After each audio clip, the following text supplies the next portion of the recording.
Today we will discuss parts of angle. Vertex. A vertex is a corner of an angle, a point where two lines sides meet. Mean when two lines meets at a point is called vertex.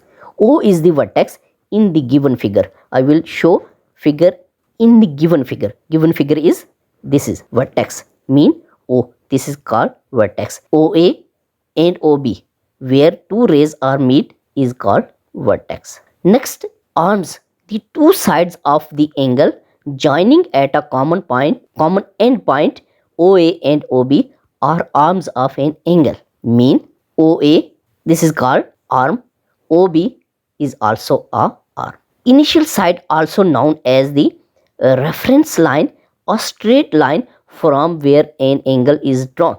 OB is the reference line. Mean OB is the reference line.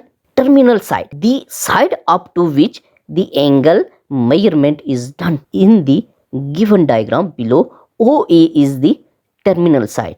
Mean OA is the terminal side. We can say that OB is the initial side and OA is the terminal side. This is called angle. BOA is an angle.